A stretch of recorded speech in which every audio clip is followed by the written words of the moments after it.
Дорогие друзья, добрый день. Good evening, ladies and gentlemen, dear friends. Welcome to the third Social Innovations Forum in the regions, and we are going to start our discussions here. 3 days of discussions where we're going to cover a broad range of social topics. In the next couple of hours, we're going to discuss why social innovations are being introduced in Moscow and Russia, what are the major trends in the regions.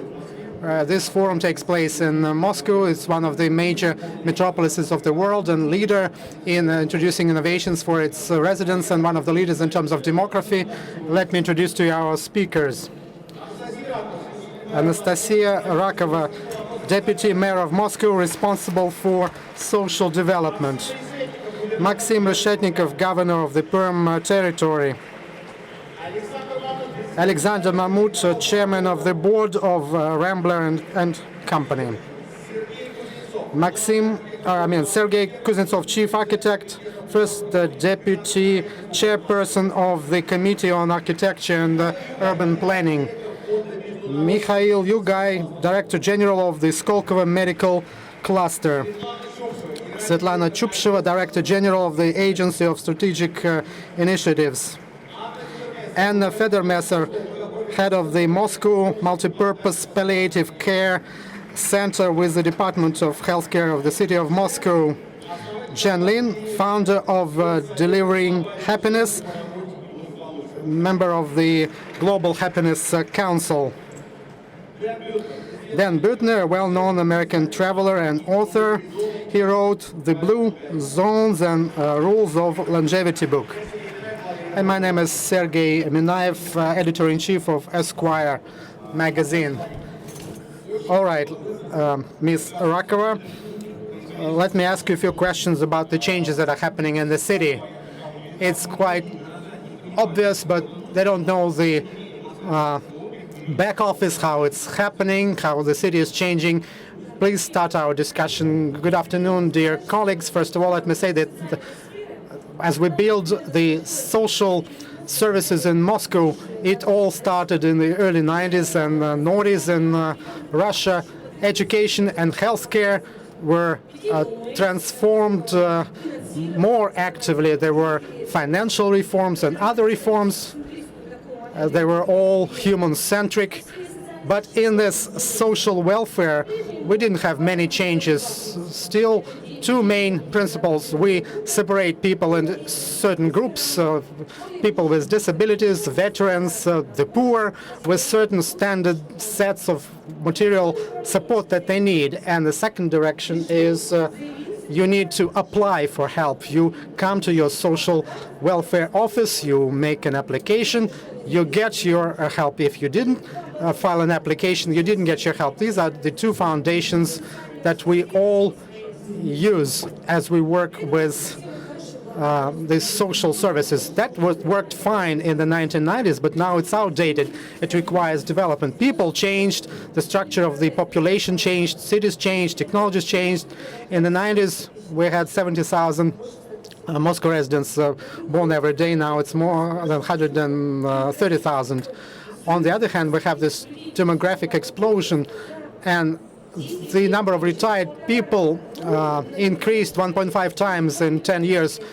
We have now 3 million retired people in Moscow. In a few years, we'll have 4 million retired individuals, and they are different people with different needs, different behavior patterns, different values, and their claims for the authorities. These are not just our grandmothers and grandfathers. These are our parents with totally different sets of requirements.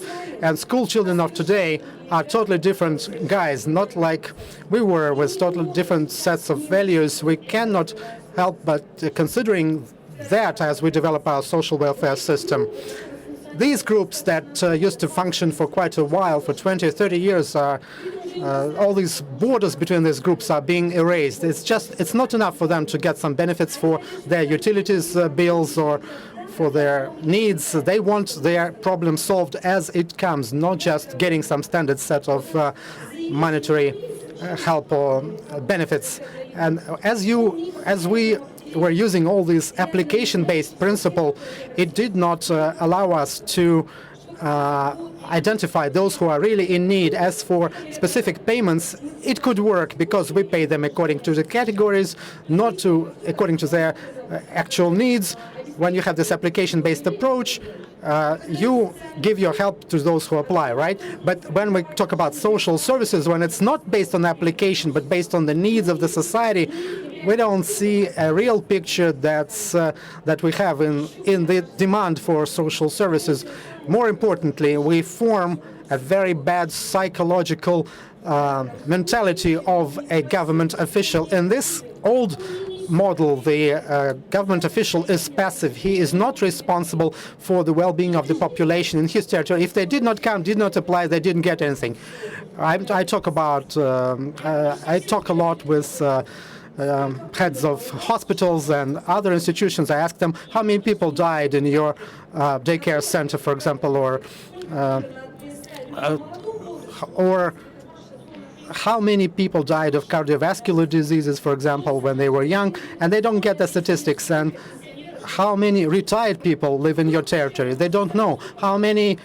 They can tell you how much money they got, but they don't know how many retired people actually live in their territory. They don't know because they're not responsible for the population. They are distributing funds. And in the future, as we develop our social welfare system, that's where we need to go. Our second basic idea is we're living in a totally different world. The technologies that exist today, we could not dream about them 20 or even 10 years ago. And as we use these technologies today in our social sphere, we can change the way we provide these services. It's not only human-centric, but we can also save on unnecessary costs using the same money in the social welfare center. More than half of the Moscow budget is spent on the social sphere. When we save 10% of that, and the mayor was talking about that, would give us 1 trillion rubles. Nobody says that you need to take this money away from the social sphere, but we need to redistribute it in the correct way. All right, as we stay with the standard sets of benefits and existing mechanisms, we are going to develop new tools and institutions and formats by forming the second layer of social welfare. What is it based on? It's going to be based on 4 basic principles. Principle number 1 is proactive approach. Principle number 2, personalization. Number 3, convergence-based approach, when it's not just about all bodies of authorities, but when we use business and volunteers. And cutting-edge technology is our 4th principle. This is an example of a proactive approach. For example, today in the city we have 185,000 people who are older than 80 years or 85 years, and they have no relatives at all. They have disabilities of group 1 and 2. They have no relatives at all. And how do I get to know whether they really need this help? You would need hundreds of thousands of officials for that. But modern technologies allow us to monitor their well-being automatically. If we use this simple monitoring without even AI, I understand that this person never visited a hospital, never used his social card, or never used the public transport. There's a risk he is stuck in his apartment. And every social worker may come and visit this person after getting this kind of information and check whether they need help. Most of you are parents, and that's a complicated issue when at the end of the year you understand your kid didn't get good marks, or your child tells you, I am a good student, but my teacher doesn't like me, and she is giving me C marks and things like that. You want your child to be right, but you think like teachers are quite objective as well. But we offer a different type of proactive service when you receive on your email address a notification. All right,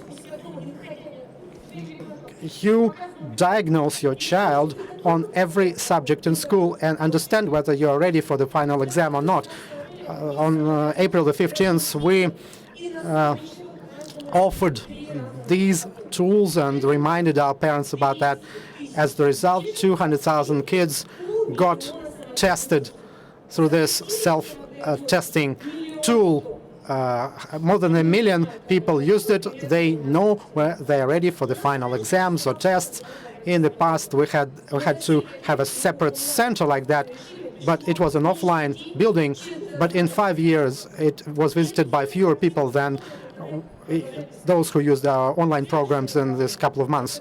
All right, our next area is how we need to give a universal standard of services through the entire city. You have the city of Moscow. It's one city, right? But in different districts, the standards of services are different. There is a cardiology, a heart disease expert in this one hospital, but in another hospital you don't have it. It means that this kind of help is not available. And as we implement equal standards, we have to be moving towards personalized monitoring and recording of individual needs of people, and we are going to fine-tune all our technologies like that. And this program of Moscow Longevity, we are going to have universal standards for all districts of the city, but we are even moving further together with the Department of Healthcare and Social Security. We have developed a system that allows a particular patient or a retired individual, based on their health and based on their particular condition or illness, we may offer them activities that are useful to them. And there are all these individual letters that we send directly to our population. We use this proactive approach not just online, but we also do that offline in the physical world for those particularly important areas. Now we are going to visit you at your home. Now it's about regular preventive medical examinations. You increase your lifetime of your residence, you get your healthy workers, you reduce your healthcare costs. But we don't have a culture in the city to take care about your own health, not just in Moscow, in Russia, in the entire country of Russia, this mentality is not developed. People sick today, they die tomorrow, and this is our life expectancy and our mortality rate, and it can all be calculated. And now we have this experimental project. We have new outpatient hospitals that look like pavilions. They're comfortable with universal logistics, where you may get your checkup in 40 minutes. Where do residents of Moscow go to work? City parks. In our 46 parks, we have several dozen such pavilions, and that reduces your emotional costs. You don't get nervous like that anymore. You don't have to visit an official hospital building. You're walking through the park, you visit that pavilion. I'm not sure whether it works or not, but there's no pre-planned guaranteed way. Next topic is working in parallel at the same time. No one authority can cope with that. We have this new program of helping low-income families. According to this program, we're going to help a family with finding jobs, even if they already have jobs, but their income doesn't allow them to provide for their families. And it's not enough to just increase their professional competences or their soft skills. It's important, of course, but it's not everything. Many of those people have burdens that don't allow them to get out of this poverty area. Some have kids and they cannot attend kindergartens, or some have elderly parents and they cannot leave them alone at home. To deal with all those problems individually and help those people increase their income, we are going to try to remove these barriers together. The Department of Social Welfare, we're going to send a notification to Education. They work in parallel with Department of Healthcare, and they remove these barriers, taking the promise from that individual to go and find a better job. Digital technologies and all existing models allow us to revolutionize this sphere. We talk about drastic changes in education and healthcare. For example, social welfare. We have 8,000 social workers working for 130,000 people who stay at home, but there are many more people need that kind of visits. Do we need to hire more social workers, or do we think about that? 50% of their time is spent doing what? to go shopping and pay for their utilities of people under their care. But that can be done in 1 second online. We all buy food online. Why this social worker has to go physically go to the shop and bring food to that particular individual they take care about? And all these technologies cannot be used without changing the business process of how you provide these services, without changing the standards, and most importantly, without changing your overall approach to work, because it's either it's a function or it's your sincere desire to do something good for this person, to switch to a result-oriented approach to service without this feeling of satisfaction and happiness. It's not possible. These are our main approaches. Ms. Rakova, you told us about how the city is changing and the main principles, how the government of Moscow is working differently now. But look here, all right, we all know it. You want your medical checkups once a year. You test your child whether he is ready for the test. But what kind of changes are you expecting from the society? We all know that not all parents love their children equally. Not all people care about health equally. All right, our principle is quite simple. We simplify their ability to use, we minimize their costs. By doing that, we increase the desire of people to it's one thing to go to some physical building and test your child, but if you are at home watching some TV shows and you understand that he is not ready for this test, and if you are walking through your park and you are trying to motivate you to get this checkup done, more people will come. The society is changing, and the pattern of their behavior is changing. They are more responsible in their behavior, and then there are educational efforts that we're doing. Our city is covered with billboards about healthcare. We are sending text messages. Raise your hand if you received some text messages from the government of Moscow in the last 6 months. You have to change under such a pressure. All right. Mr. Kuznetsov, the city is changing, and you are its chief architect. How the city is changing internally and externally. All right, thank you. The environment, of course, does impact people. It's obvious, and it would require a series of lectures, and many books are written about that. There's always one basic idea. The environment forms humans, and humans form and build their environment, and it's a circle. It's not,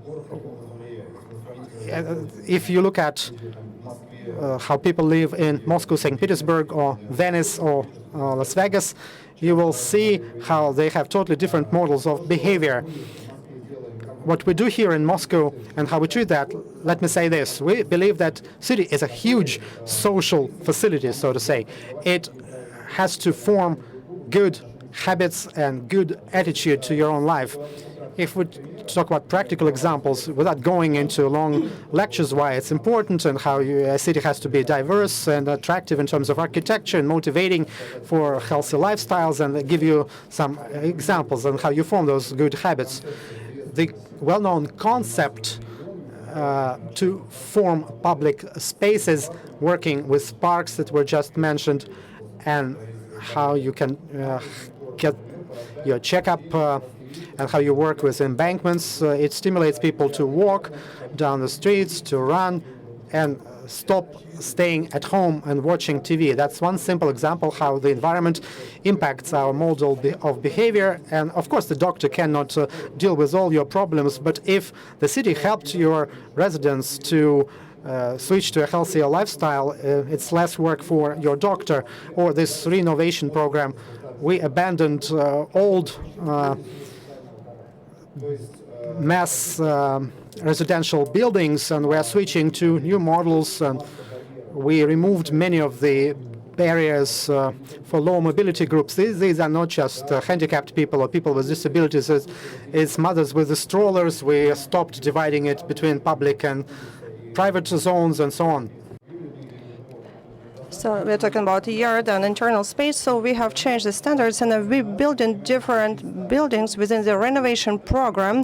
We are going to transform the environment around all buildings, and that will motivate people for many things. And talking about social control, that is when people spend time outdoors or on the first floors, provide a very high level of security, of safety, and no police officers will be able to do the same thing. Of course, policemen can help, but they cannot act on their own.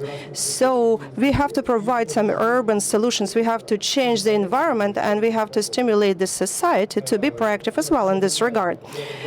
Or talking about within the exhibition area or Luzhniki sporting area. And if earlier they didn't have social functions, remember, even at the sports area, there was a huge market at a certain point of time, and you understand what can be the response of the society.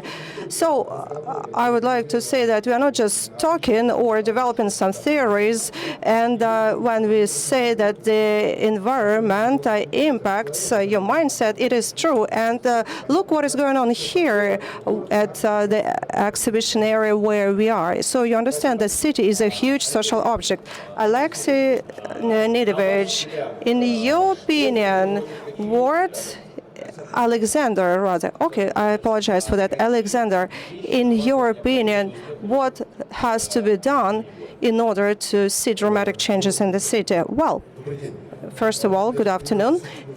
I understand that we should talk about social innovations and we should not deviate from the subject too much. Yes, that's right.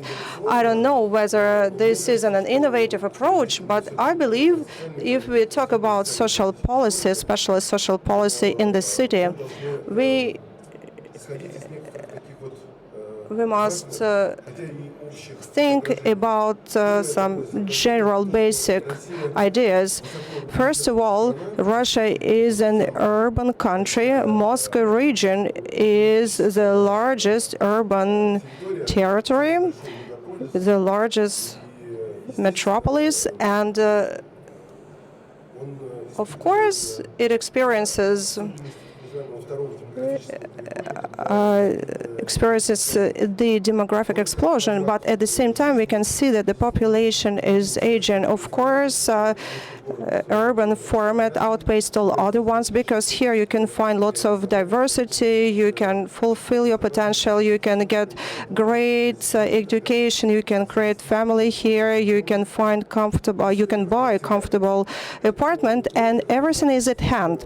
Therefore, we can say that life in the city is quite comfortable, and we need to understand what will be the future of the city. And from my point of view, we should take into consideration the following aspects. First of all, the city should be very humane, and when we look at the citizens, for all people, family should be of utmost importance. So family and health are two largest priorities, and there should be nothing more important. And of course, this is far more important than the price for oil. So we understand that the entire global economy is going through dramatic transformations, and we understand that we are converting from post-industrial city to digital city format, so the volume of service-based economy is going to increase, of course.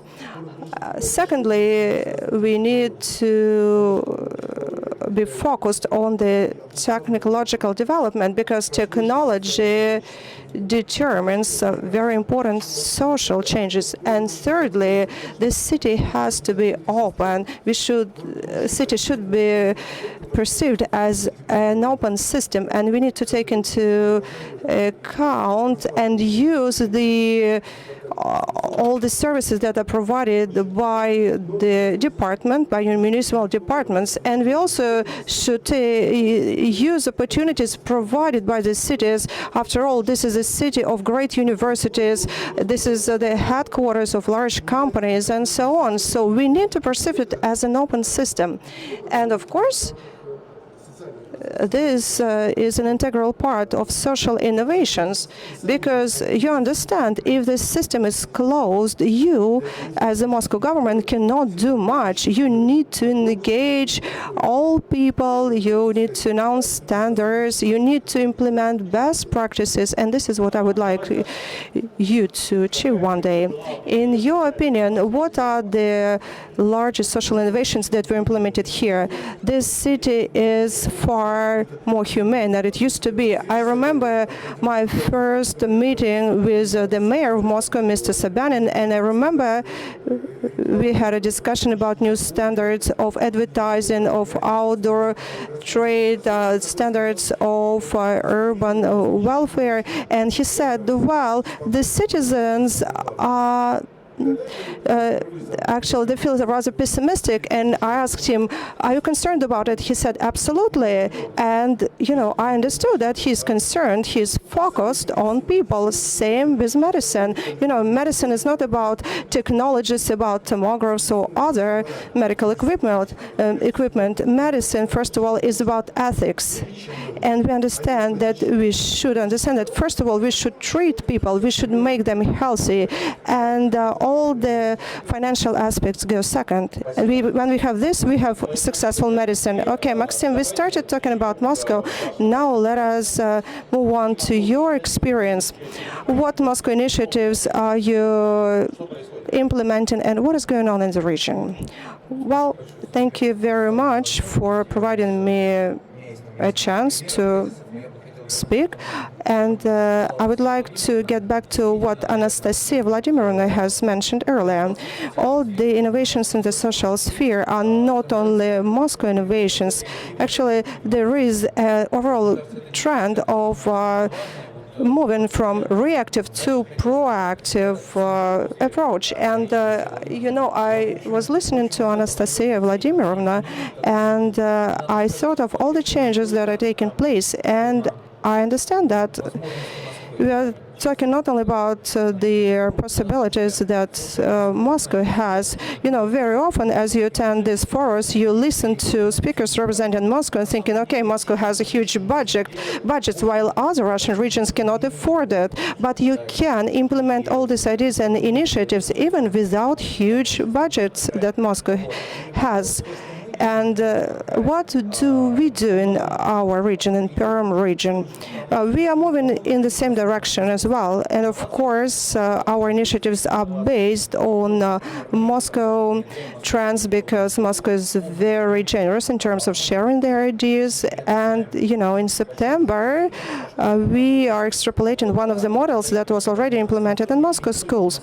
And I understand that innovations are born not only in Moscow. As for Perm region, historically, it was investing heavily into digitalizing medical sphere, and we have medical records in 100% of our clinics, hospitals and outpatient clinics. And we talk not only about large cities in the area, but we are talking about small settlements as well. And we have a single database on all our patients.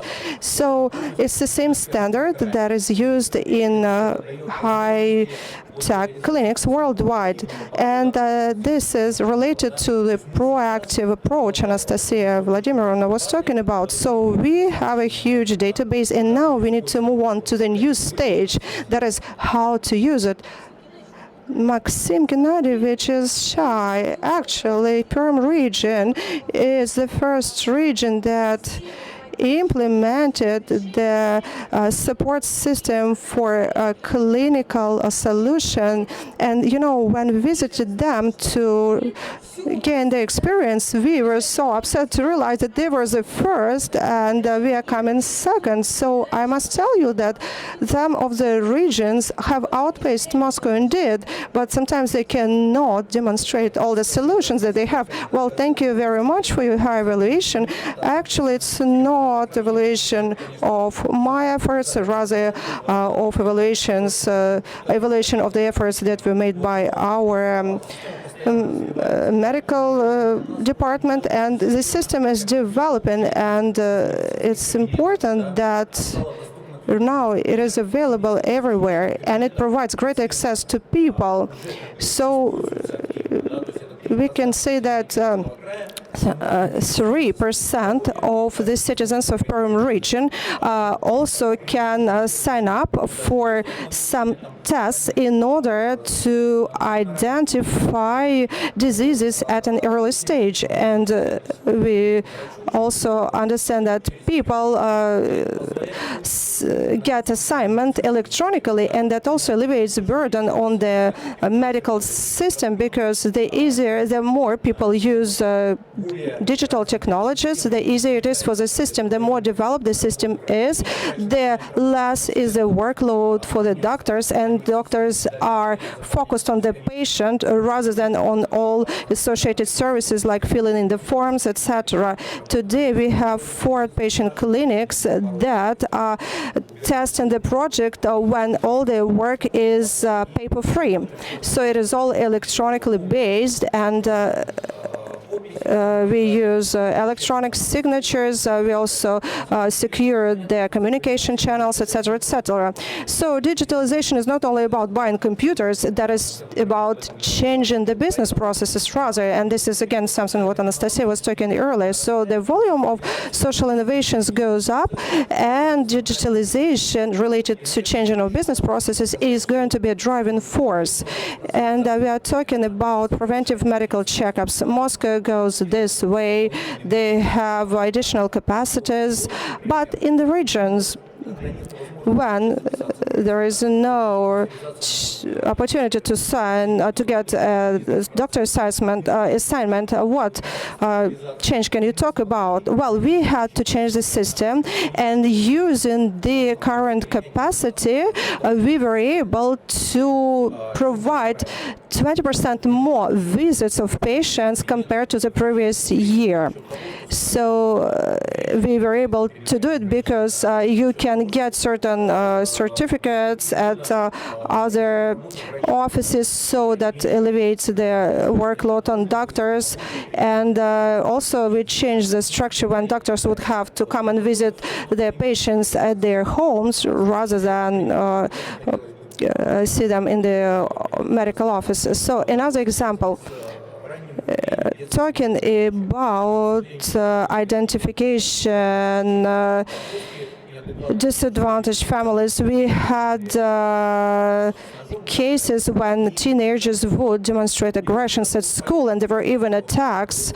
And when we did the analysis, we realized that these teenagers were from so-called well-to-do families, but at the same time, certain services had information that something was wrong with these teenagers. However, there are so many barriers, and sometimes we want to protect rights of individuals, and that is detrimental to the rights of the community at large, and that had very deplorable consequences. So for a year and a half, we have been refining the system of inter-department interaction and from transferring information from medical services to other agencies.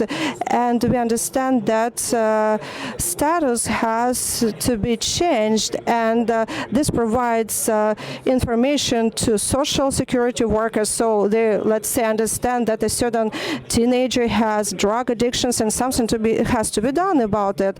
So again, digitalization entails a change in business processes. We need to know how we will use a huge amount of data we have accumulated. And again, innovations take place not only in Moscow, and again, that has to do not only with the budget, and it's about proactive approach of teams, but of course Moscow is a leader, and everything what we do is of course compared to what Moscow is doing, and Moscow is in this regard a great example, and the mayor of Moscow is very generous in terms of sharing what they have, and we are very grateful for that, and we are also open to other regions on our turn. One of the most important thing is information exchange, data exchange, because systems are not synchronized. In your opinion, to synchronize the system so that we get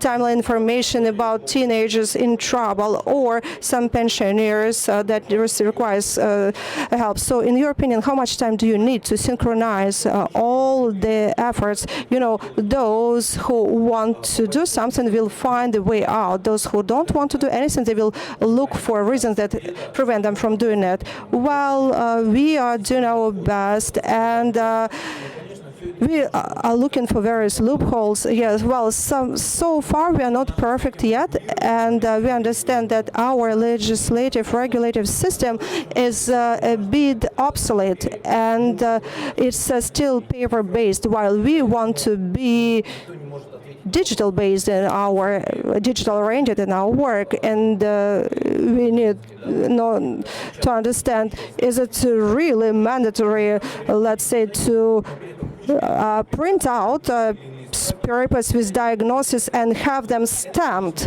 or not? Well, these are the aspects that have to be solved, and I understand that this has to be decided on the federal level. On the other hand, we have to provide pressure, and if we don't do it, no changes will take place. But thank God we are accumulating critical mass, and finally we will be able to solve it on the federal level.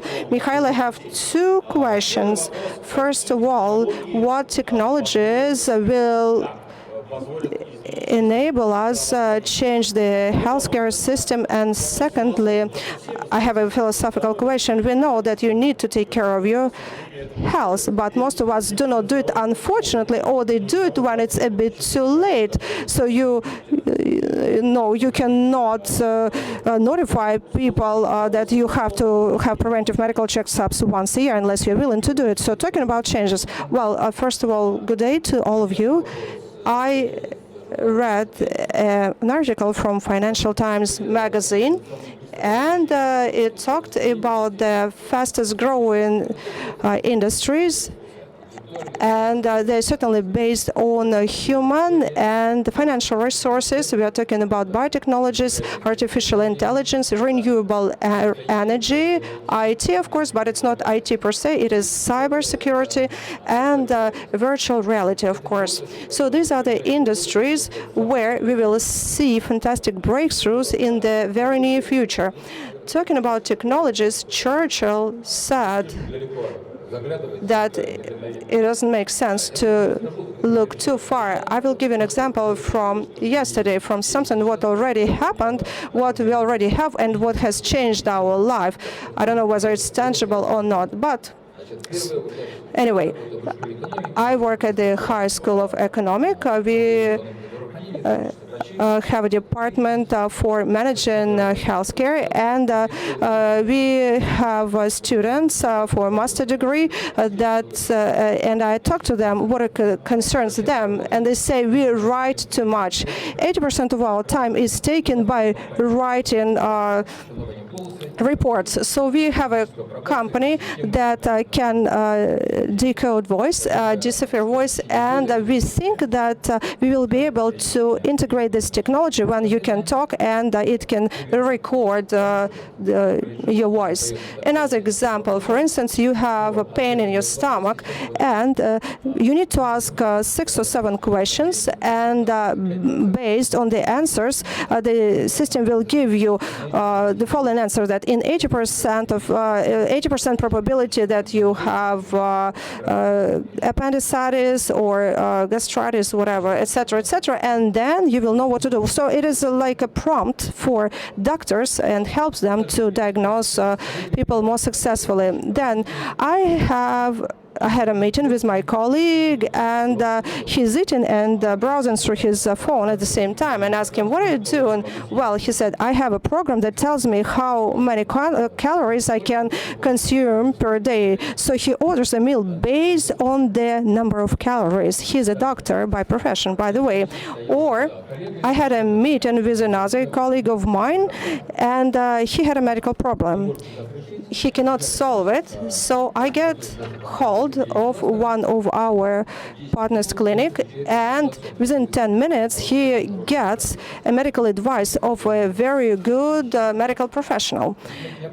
So why am I saying? Oh, why? One more example. I don't want to go anywhere, and I have 7,000 steps on my iPhone. You need 10,000 steps a day, and Sergey knows this park near Khadinka. In the past, it was just a bunch of residential buildings and some empty space. I wanted to go jogging. In the evening, it was like the rush hour. People were on bicycles, jogging. They were using all these electronic devices with sensors. In the past, they used to stay at home. And these simple things may happen anywhere, not just in Moscow, anywhere in the world. And as a summary, most importantly about what's happening right now, in the past there was this approach that your health belongs to the government. No, it no longer belongs to the government. It's your own, and it's your own asset, and you have control over it.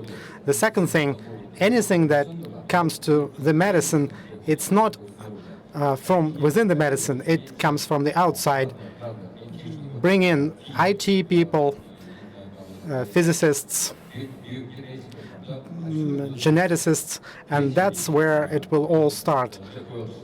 Jack Welch said how education is important. You only invest into people, and he was asked, you train people so much, aren't you afraid that they will learn something then leave? And he said, no, I'm afraid that they will stay and not learn anything. And you use crowdsourcing. I go to my students at the High School of Economics. They are still quite free and as university students, and they give me lots of ideas. Thank you. All right. Now, Ms. Chupsheva, you are the head of Strategic Initiatives Agency, and you have this unique experience working with the regions. What kind of Moscow tools can be borrowed in the other regions of Russia?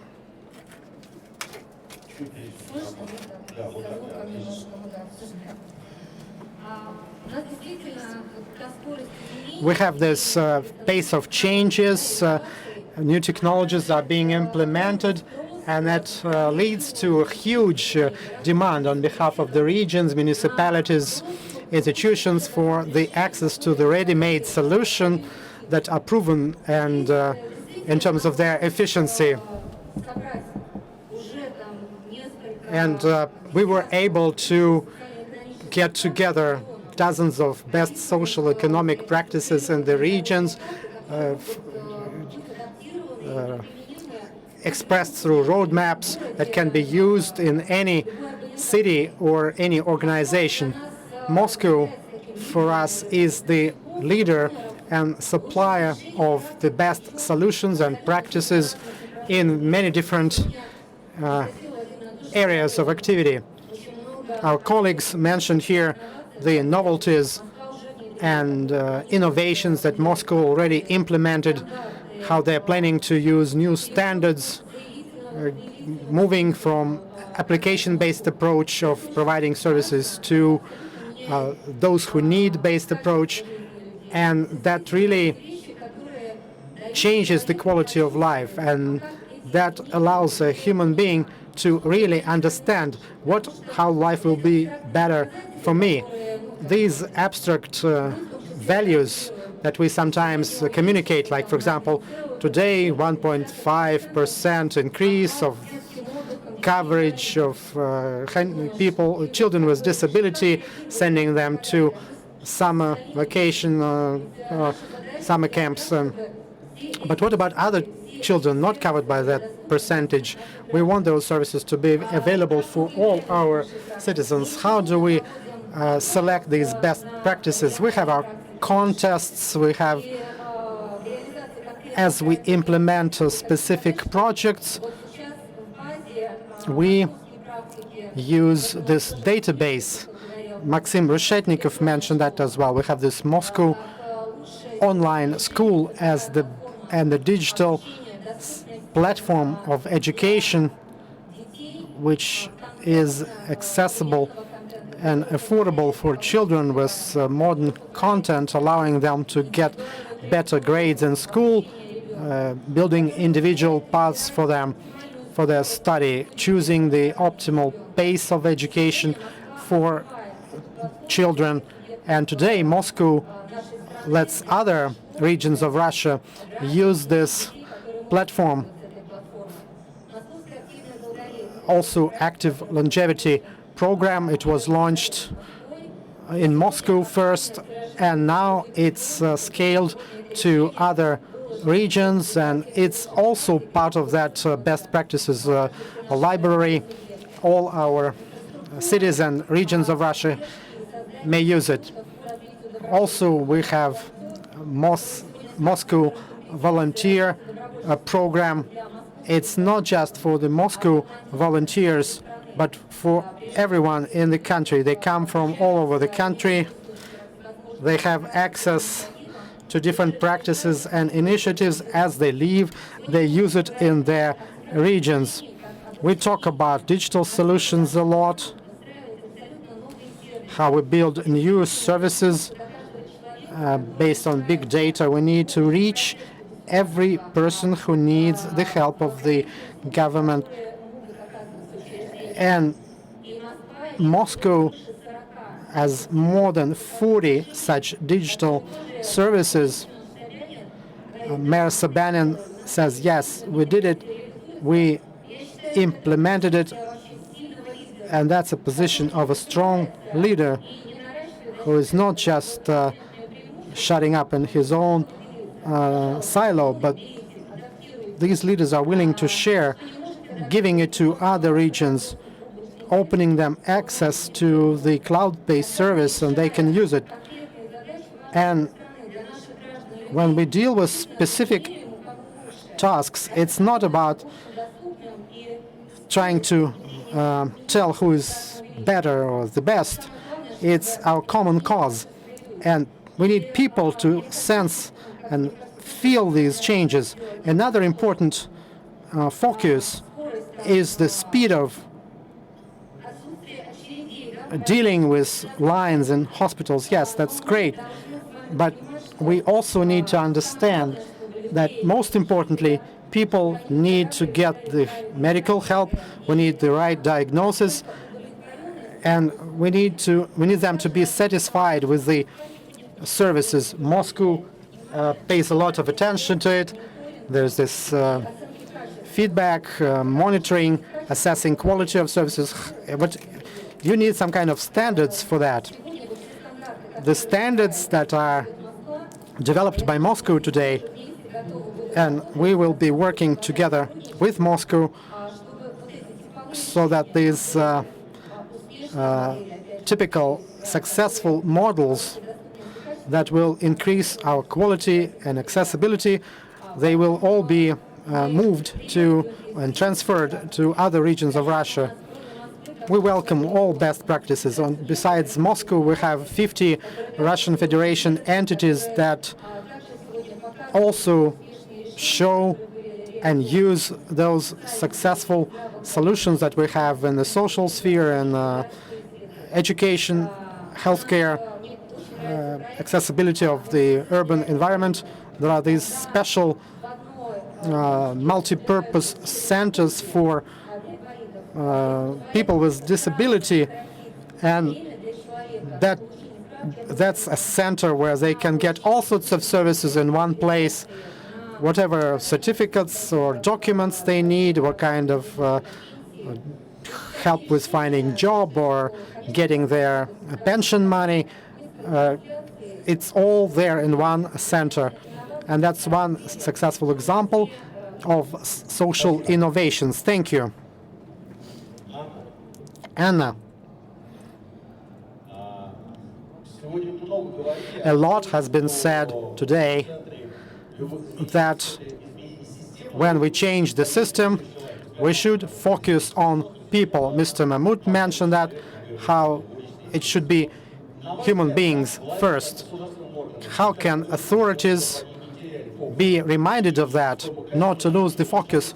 How can we improve the quality of life for all members of the society equally?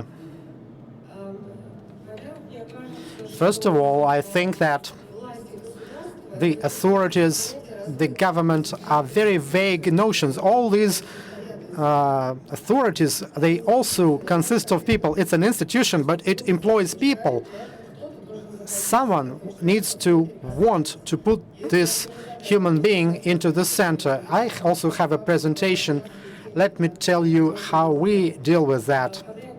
When I came to work at this government-based organization a little over 3 years ago, the first thing that I did, I made a notice at the ground floor.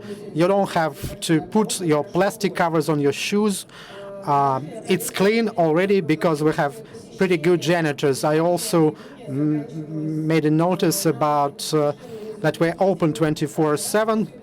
It's free for you. It's not that hard for us to work 24/7. And we had a hotline of myself or my cell phone number or the phone of our HR person or quality control person. All these notices were everywhere. The employees would remove them first, would rip it off. For example, I had one announcement: please don't try to bribe us or give us some small donations. We have pretty good salaries. And the employees would cross out because they thought they were not getting enough. And many would leave the organization. I have enough cartridges and paper. I kept putting on these notices. But for us to have a person in the middle, we need to have one very simple thing. My mother used to say, if you want to work for your patients, imagine yourself in your shoes, or imagine yourself in that bed, because they're always lying down on those beds, and there's no other way. I travel all around the city, all around the country. You may throw rotten tomatoes at me or say what you want. Only those people who don't move around the country, who don't visit the provincial areas, they don't visit those small localities and towns in the island of Sakhalin, they may complain about Moscow. Those who travel a lot, they get back with a sense of gratitude because we don't value what we have. And when we look at people from this position of lying down, sometimes people in smaller towns, they can do it better. They are not spoiled by our comfort, by our speed of life here in the big city. They are not spoiled with our requirements, high requirements that we have. And what I notice in the regions, it washes out this definition of a norm. I remember in one institution, it was a children neurological boarding school, and I said, that seems to be fine. At least your kids are crawling. And then I said, what did I say? That already was not bad for me, that they were crawling on the floor. And the norms, the standards are sort of washed out. We need to get back to Moscow and visit a Moscow hospice, a Moscow outpatient clinic, a Moscow hospital, a Moscow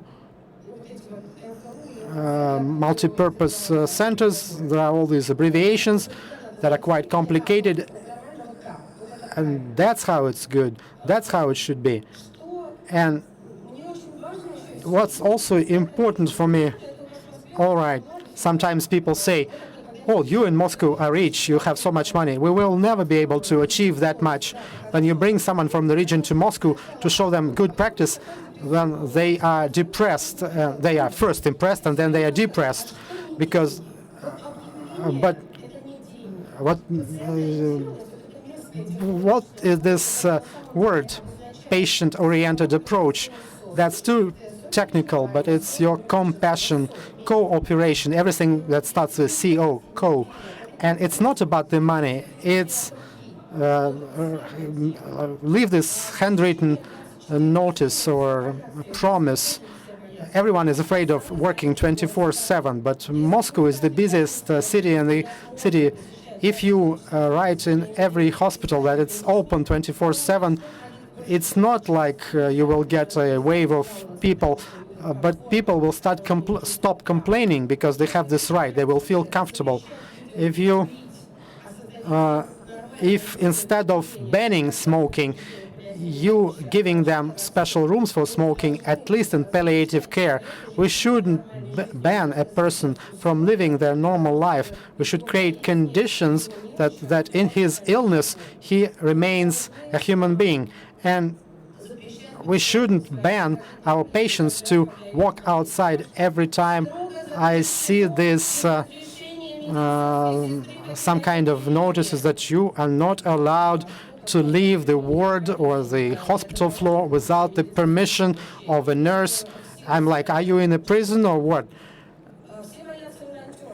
Everyone is afraid of volunteers. They're so afraid of volunteers, and then at the same time they complain that they have no HR, especially for communication. They wash the floors, they describe their diagnosis, but everything but communication. And here there are all these volunteers for communication, allow them to help you.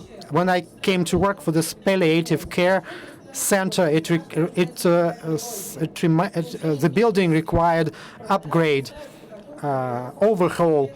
3.5 years later, we still require the overhaul, the bad wiring, everything. But there are all these complaints and the influence of salary. There was not a single complaint about one toilet on the floor. This is a huge old hospital, long corridor and one toilet at the end of the corridor. Nobody complained about that. Nobody complained about the bad walls or no air conditioning, because people value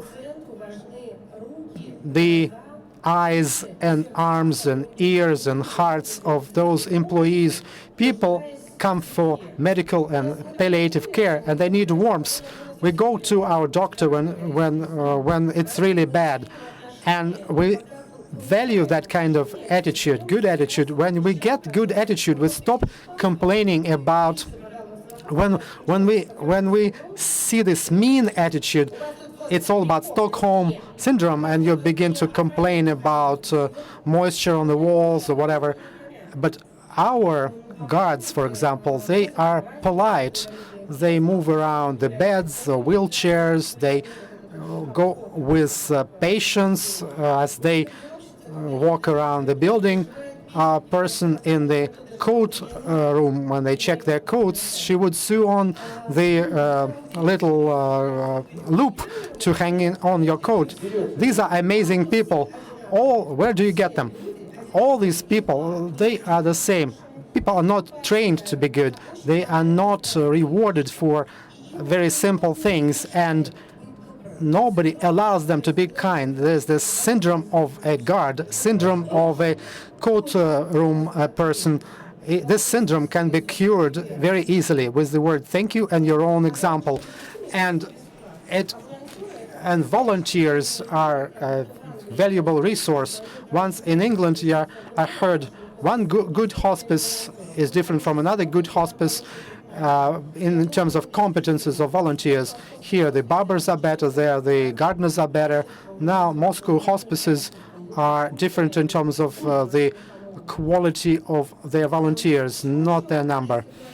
And speaking on a more realistic basis, this application-based approach is killing our social fare. People don't trust the social services, the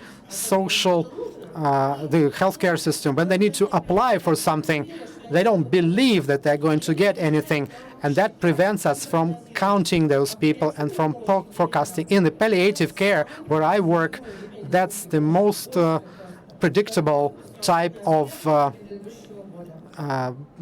healthcare. You need to look at the mortality rate for the previous year. You can see how many people will have to stay in the hospice, how many will be staying at home, if they're dying of cancer, of heart problems, lung disease, dementia. it can be easily calculated to plan the palliative care. You just need some good input data, and without interministerial, interagency interaction, we cannot do that. And in one of your slides, you showed that we need social welfare, education, culture, working together, and doing very simple things. I still cannot understand. My mom deceased 10 years ago, and I don't understand why it did not occur to her to have the at-home service round the clock 7 days a week. Why it was 5 days a week? When you're part of a system, you stop noticing certain things. You get used to them. I remember when I was a small child and I played with dolls, and actually I loved dolls for a very long time, up to the age of 16 years. And you know, I always had a role of a servant, and there was a king and a queen, and I had to clean everything for them, and I wanted them to be pleased. And every time I thought I was a servant, I would notice things in my room that I typically would not see. So when you put yourself in shoes of somebody else, and when you look at something from a different standpoint, you can come up with good ideas. And if you don't have money or personnel for 7 days service, for full week service, you can provide part-time service. It would be good if the doctor comes at a certain point of day, let's say as relatives get back home after work. So we have a hotline that is operating around the clock. We are doing it legally, and our service that goes to patients' addresses, it works very quickly, and they have all the medicines that need relanium, trimodazole, etc., etc. Are we doing it legally? Yes, absolutely. And actually, it is cheaper. It is cheaper than to call the ambulance. So mind-place services are cheaper if we are talking about mitigating the pain syndrome. And it's good that we do that rather than calling the ambulance when the ambulance will come and visit that patient in pain 4 times a week, so 4 times a day, sorry. So you can be humanistic and you can be financially efficient, and this is a good combination. One cannot go without the other. So this is my headache when people say it's well, everything is possible in Moscow and in other regions it's not. Well, I decided to prove that you can also implement certain programs in the regions, not only in Moscow. So I'm going to skip some boring slides and we'll show you some good ones. By the way, this is our country. So if you use Federal Law 323, can you use this legislative framework for such a diverse country? This is all our country. You can not exercise a single approach for this or other regions. The Moscow model will not work for other regions, even for St. Pete. And by the way, problems are the same no matter where you go. So these are for common problems. No painkillers are available, or there are no standards and protocols for work and so on. These problems are available everywhere. And yes, our efforts starting from Moscow. So our efforts have to be coupled with political will. This is the way we work. So if our president or some high officials don't help us, nothing will work out. So it all started with Moscow mayor visiting the hospital. I remember how tense he felt as he was visiting it for the first time. He was very silent, very tense, and you can imagine how people feel when the mayor comes to visit the hospital and you cannot do anything, a very tight schedule. So he was supposed to stay with us for 40 minutes. He stayed for 2 hours. He was a totally different person. And with this patient, Ola, he stayed for a very long time. And they had a male talk, and I even left them because I felt uncomfortable staying. Then political will moved to the high level, and when politicians mostly male politicians involved. By the way, men have more fears than women, and for men to come to the hospice, especially to child hospice where children die, it's a nightmare. And when Mr. Putin came to the hospital and said, "Kids, you have a wonderful house," I thought, wow, I have won. It's a victory, because when our key decision maker says, "This, you have a house," I thought it's great, because now I can expect from any governor to provide a house for the sick children in every region. And this is another hospice in the Yaroslavl region. It was attended by Minister of Social and Economic Development, and I understand it was very important that they came there and spent there half a day. And I remember it was a very memorable visit for the attendees and for people that live there.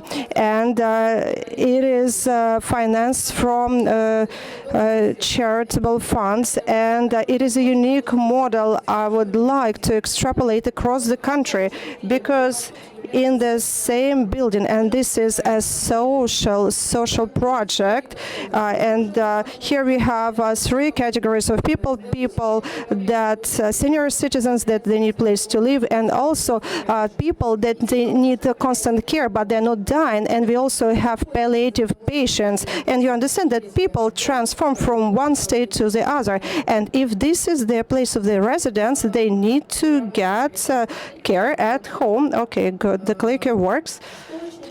What also is important, the way I see my objective, I don't want people to think that when people died, they stopped suffering. They did not suffer, they just left us. And we know that the word was coming first. And if today not every hospice in the country is in line with the idea home, my goal is to make sure that you all finally understand, realize that hospice should feel like home. And if you don't have this feeling, that means that you need to change something. You need to create a myth, and you need to teach people to be in line with this myth. And we need to be more giving. I don't think it's shameful for medicine to be an area of service. I would be willing to provide services, and when I become a patient, I want to be provided services. And if I, being a doctor, don't want to provide services, well, think what you want to get when you lay down and you cannot get up. So we have the slogan, life for the rest of your life, and that changed the dynamic of developing palliative care. We have created an idea, and people wanted to be in line with this idea, and this is the dynamic of our mentioning in mass media over the past 3 years. What happened in Moscow? Well, this is something what I already have covered, and I'm proud of these results. We have round-the-clock service 7 days a week. We provide painkillers. We provide transfer of patients to our palliative care facilities. We provide indeed unique services. Does it cost a lot? It costs as much as other regions spend on palliative care, but they do it in quite imperfect way. And I will show you some also touching pictures. These photos are not from Moscow, by the way, quite unpleasant to look at, but I will show you my favorite photo. This is the doctor. Her name is Natalia Yurevna, who works in Tver, 200 kilometers away from Moscow. And when I ask her, how do you put up with this and how you work under such conditions, she would always answer to me, but how can I leave my patients? How will they do without me? People that work in this area will not be able to live to work elsewhere. And sorry, Anastasia, for mentioning this. This is not a call for action. So if you don't pay people who work in palliative care and you rather tell them you have to pay a fee, they will do it. And there are so many people that are crazy like this in a good way. But of course, continue paying us the salary we need it, but this is the way we are. She works in terrible conditions, but there she have people that she cares for, and this is the priest who comes and helps them, and he is the only male assistant. He helps to move patients around, and this is also medical nurse, and she speaks at a terrible pace. She does not finish sentences because she has so many functions. She runs around, and she was trying to tell me something, and I couldn't understand what she does. At one point, one patient wanted to have some potatoes. She ran home. She fried potatoes. She brought it back to him. They are so willing to help. They are so loving. This is another hospice in Perechi region, and it also has a great number of beds, and it works in Rostov region where 60,000 people live, and we provide 28 million per year to this hospice to operate, and it's not a lot, by the way, and these are people that I love. There in that region, when I come to that hospital, I don't feel ashamed, and that's my main criteria. I want to work the way my children would not feel ashamed. I don't want them to be ashamed of me when I'm disabled and when I'm dying. And I'm not ashamed of what is going on in that hospice, located in a very old building, built 100 years ago. When I made this photo, Claudia to the left talks to Anna to the right. I was brought here to die, but I am still alive. And Anna replies back to her, well, let's have dinner if we are still alive. You see, I'm still alive. I don't understand why. So we had to transfer her to another facility. I don't know how she's doing. And these are hospital clowns that come there and work as volunteers. And this is what palliative care is about. We have there a paramedic who came from Tajikistan. She's a migrant, and it's very hard to find. They have different attitude to older people, and there is one old lady with dementia, and she's waiting for grandma, and I even don't know whether she has grandma. We know nothing about her. And this lady called Mukhirat, she does not know what to answer to an old patient who is waiting for a grandma, but a granddaughter, but granddaughter is not coming. So she wrote on paper something what seems like a valid explanation.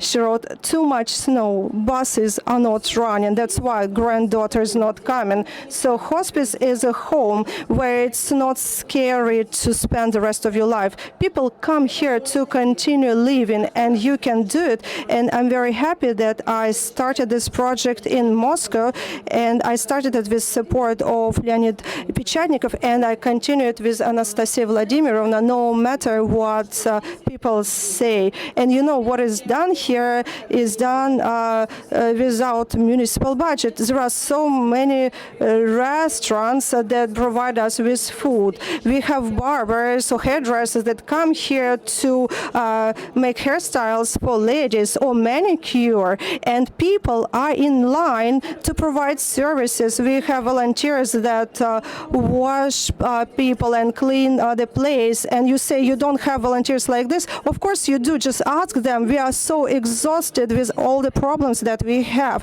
but we don't understand how easy it is to help. We think if you want to help, you need to be an oligarch. No, you don't need to be an oligarch to help. You just need to have courage, to spend your time and energy for other people, and then we will not feel ashamed, and it will not be scary necessary to age. And I'm happy that this project started in Moscow, because otherwise I would not have enough courage to go to other regions.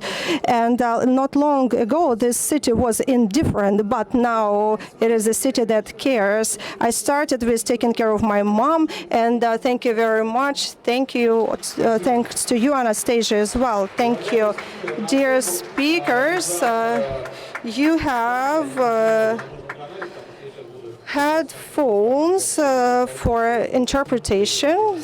So we understand English. We don't need interpretation. Well, I also understand English. Those who don't understand English can take the headphones. Yeah, I can speak Russian. Yes. Hello, Jen.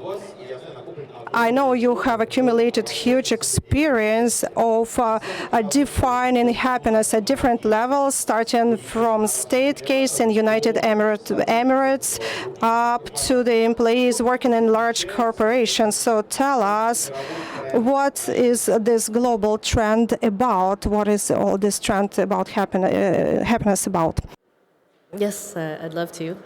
Sorry for the delay. I'm going to listen to the translation. But first of all, thank you for welcoming me here. Privia.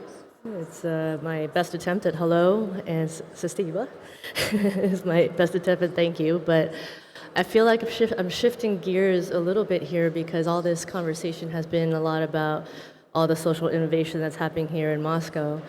And so I'm going to bring it out a little bit and talk a little bit about my more, I guess, global perspective in what I've seen in social innovation, but more specifically from my lessons learned in our organizations of delivering happiness.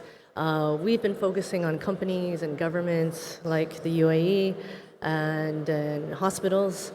But I think there's a lot that we can sort of share from those lessons as to how it could be applied for something like a city or a community like here in Moscow. So our approach just happens to be happiness, and not everyone. Can you hear okay? Is that better? Okay. All right, thank you. So our approach happens to be happiness, but you can call it whatever you want. Other people could call it something like well-being, or how do you live a longer, healthier life. But we talk about happiness, if you think about it in a different way, it really is coming down to behavioral change for a better life. And so when we talk in this room about community, our belief is like, well, how do you think about community? What we focus on is, before you can get to the community, you have to think about yourself first. So that's why we start with the me to the we, and then ultimately to the community. And so when I talk about happiness, a lot of people ask why. Like, why do you even want to start with happiness? And it's a little ironic, because there's been a lot of discussion about palliative care and dying. And the irony is, I talk about happiness because I care about dying. So you might be wondering, why is this happiness person talking about death? I think there's a direct correlation, because talking again about hospices, there was a woman, a nurse, that spent many of her years speaking to people on their deathbed and asking them, what are your wishes? Basically, what were the regrets before they passed away? And among all the answers, the top 5 included, I wish I let myself be happier, or I wish I spent more time with my friends and family. But the number one I wish of these people that were just passing away was, I wish I lived a life true to myself and not what others told me to do. So I'm going to bring that question, back to you in the room here, of why happiness, because I think about it, and the question I can't answer for you, so I put it back on you. What are your own personal goals? If you ask yourself those questions, no matter who you are or how you answer it, I want to be healthier, or I want to run a successful business, or I want to have a family, you ask yourself why enough times, it usually comes back to the same thing. I just want to be happy. Or I want to make sure the people that I love in my life are happy too. So that's why we focus on happiness. And if you think about it in a greater scale of things, why does it matter more than ever before? Because for myself, and I'm sure a lot of people in this room, my parents used to struggle to put food on the table. And yet now, most of us in the world don't have to struggle to figure out how to feed ourselves or to have a roof over our heads. Basically, all our ancestors, what they did and sacrificed for us, they succeeded. So it's upon us to ask ourselves, what do we do with that luxury? What do we do with that luck? So now, as human beings, we have more and more time to think about, who am I in this world? What are my own values? What do I believe in? How do I fit in this greater sphere? So that's why I constantly bring it back to this happiness thing, because what I believe in, and if we look about the human history of our lineage, when we started as farmers and we would like have this kind of farmer life, and then we evolved to a different age and we had technology and had information, I feel like where we are now, things are changing so fast in ways we cannot predict. In some ways that we kind of think and feel it's chaotic. So that's why it's so much more important for us to adapt and actually control what we can and adapt and embrace what we can't. That's why we believe this is, I call it the adaptive age. That's what makes it so much more important for you as individuals, or all of us as individuals, to really focus on what we can control, which essentially is who we are. What are we made of? What do we like? What do we don't like? What makes us feel alive? What's our higher purpose? What are we doing that's outside of just being myself? And so when I ask those questions, like why happiness matters, those are my fundamental beliefs, because it matters more than ever. And then the next most common question I get of happiness is how? How do I become happier? And as simple as it sounds, it really is going back to you, to be a whole you. And when you show up to work, because like that's our focus is on workplaces, how can you be your whole self? We call it weird authentic self, but basically it says how can you bring your whole self so you're not leaving your life back at home when you show up at work. And then how else do you do that? So how else do you be happy after you become like that, your whole self, and you're showing up in that way wherever you are, whether it's at work or at home? Then pursuing your senses of passion and pursuing what your higher purpose is. What are you doing that's just beyond yourself? That is scientifically proven, and based on positive psychology, that is essentially what explains the how for us as human beings to be happy. So given all this discussion, and everyone seems really passionate about what they do here, I just invite you to think about a little bit of how that impacts you with all this stuff on social innovation. One way to think about how you can be happier is to think about not just your highs in life, but also your lows, because we're talking about death and dying, and all these things are so important. So think about what makes you high, what makes you happy, but also about what makes you sad and what makes you low. Because our belief is that if you think about these moments and you ask yourself what values were there or not there, what people were present or not present, when you're at the highest of highs and the lowest of lows. And once you start answering those questions, that actually is the answer to start informing you how you can focus on your own personal happiness, and therefore coming from the me to the we, and ultimately to social innovation and to your community. I guess one thing that I've been thinking about as I listen to everyone and how this can be applied in a social setting, I was thinking about this YouTube video that came out probably about 10 years ago.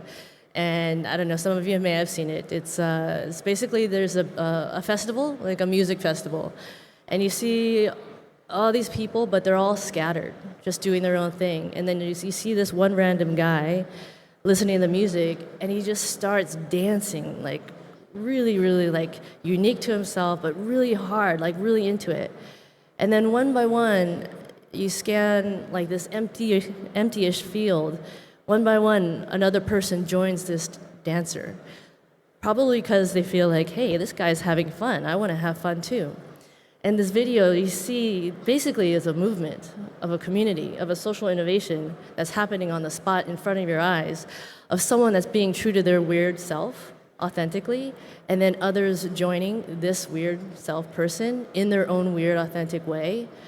That, I think, is a visual and fun analogy, I think, in how we can think about all these social innovation issues of basically how do we start solving them is starting with ourselves and being able to manifest that in a way that everyone else can say, hey, that person's having fun, that person's happy. I think I would like that too. So I guess I would leave with, based on all the things that we've learned with all of our clients around the world, it's so interesting that we're talking about Moscow here, but it is so universal. What we've seen about culture and happiness, it's all really the same thing. And again, it's starting with yourself. So would like to remind that I don't want to make it sound like it's so easy, because I'll be the first to tell you that happiness is not easy. It is simple, though. It's simple because it does start with ourselves and being our whole self. But it's not easy because unless we actually imagine all these things that we can do and say and think, but unless we take all these things that we want to do and actually do it, then it will be hard. But as a reminder, it can be done. And we've seen organizations and now governments and hospitals all over the world that become happier people and therefore have happier communities as well. Спасибо, Jen. Thank you, Jan. Now it's to you, Jan, and to continue this conversation to follow up on Jan, starting with yourself. You investigated, you looked through many countries for the happiest people. What kind of habits you need to change in yourself to live better, to live happier, to live in harmony with yourself? For the last 15 years or so, I've been working for National Geographic, and my specialty is finding places around the world that are statistically happiest or statistically live the longest, and then reverse engineer to see exactly what they're doing, try to distill their lessons. And I can tell you that there is no place in the world where people just spontaneously became happy. It is always the result of enlightened leaders who shift their focus from just economic development to increasing quality of life. Usually in the happiest places, the focus is on education, especially educating women, so they're a better mother with fewer children who grow up better. Public health, as opposed to health care, i.e. getting unhealthy people less healthy. Equality, and then generating trust. But the fact that the whole city of Moscow here is coming together and focusing on well-being from all these facets, I have to tell you, this is exactly the right thing to do. And I want to salute not only the organizers of this conference, but my fellow panelists here who are looking for evidence-based ways that are going to make people from Moscow and the rest of Russia happier. And this is how it all starts. So you're witnessing something that's important. 15 years ago, governments were wholly focused on GDP. GDP was the only measurement of a nation's well-being. And the fact that we're even talking about palliative care, and we're talking about the architecture and the design of happiness, and we're talking about different emerging technologies and innovation. This is how we'll identify the things. The important thing now is that we measure. You can't measure it, you can't manage it. So as we start implementing these things, we're going to want to make sure measurements are in place so we can see how they're making a difference and then readjust the knobs. So my other expertise is longevity. I found the 5 parts of the world, so-called blue zones, where people are living the longest. What does that mean? They either make it to age 100 at the highest rates, or they have the highest healthy life expectancy. And those 5 places are Okinawa, Japan, longest lived women. The longest lived men are in Sardinia, Italy. The Nicoya Peninsula of Costa Rica, they live to 90 at the highest rates without disease. The island of Ikaria, Greece, they live until 90 or 100 without dementia. And then the United States is among the Seventh-day Adventists. And it will disappoint many of you to learn that it was not the Caucasus of Georgia. People there were lying about their age to avoid Stalin's draft, and they never corrected themselves when the experts came to do the demographic work. So even though it's a wonderful place, it's not a longevity hotspot. But no matter where you go in the world and you find healthy populations, They are number one, eating mostly a plant-based diet. There are 4 foods that are the pillars of every longevity diet in the world. Whole grains, corn, wheat, rice, greens of every kind, nuts. If you're eating about a handful of nuts a day, you're probably living another 2 years, and beans. Beans are the cornerstone of every longevity diet in the world. They do eat meat, but very little, fewer than 5 times per month. But the biggest insight, and what I'm going to tell you right now, took me 8 years and a team of scientists to figure out, that no matter where you go in the world and you see people living until their 80s and 90s without chronic disease, heart disease, cancer, diabetes, dementia, it's not because they tried. These aren't people who are changing their habits or have a greater sense of individual responsibility. It's because they live in an environment where the healthy choice is the easy choice. And I point to the comments of Sergey, the architect here in Moscow, and he had it exactly right. You are never going to get 3 million people to change their habits for the 10 or 20 or 40 years it's going to take to avoid a disease. But when you create streets that are walkable, that favor the pedestrian over the motorist, when you create a built environment that favors a positive mindset, like research will tell us that when you create green spaces, create parks, and create areas that nudge people together socially, you are going to get a happier population. And then when you create a food environment that favors fruits and vegetables over junk food, like McDonald's and Burger King and Pizza Hut, things from where I come from, you're going to get not only a healthier population, but a happier population. There's about an 80% correlation between healthiness and happiness. And this is all the result of creating the right environment. So I guess I'll just leave you with the notion that as you start thinking about the things that are going to make Moscow, and by extension the rest of Russia, a happier place, you want to take your focus off of thinking that you're going to change everybody's behavior, but creating the environment to empower people to make the healthy choice much easier or unavoidable. Thank you. Спасибо, да.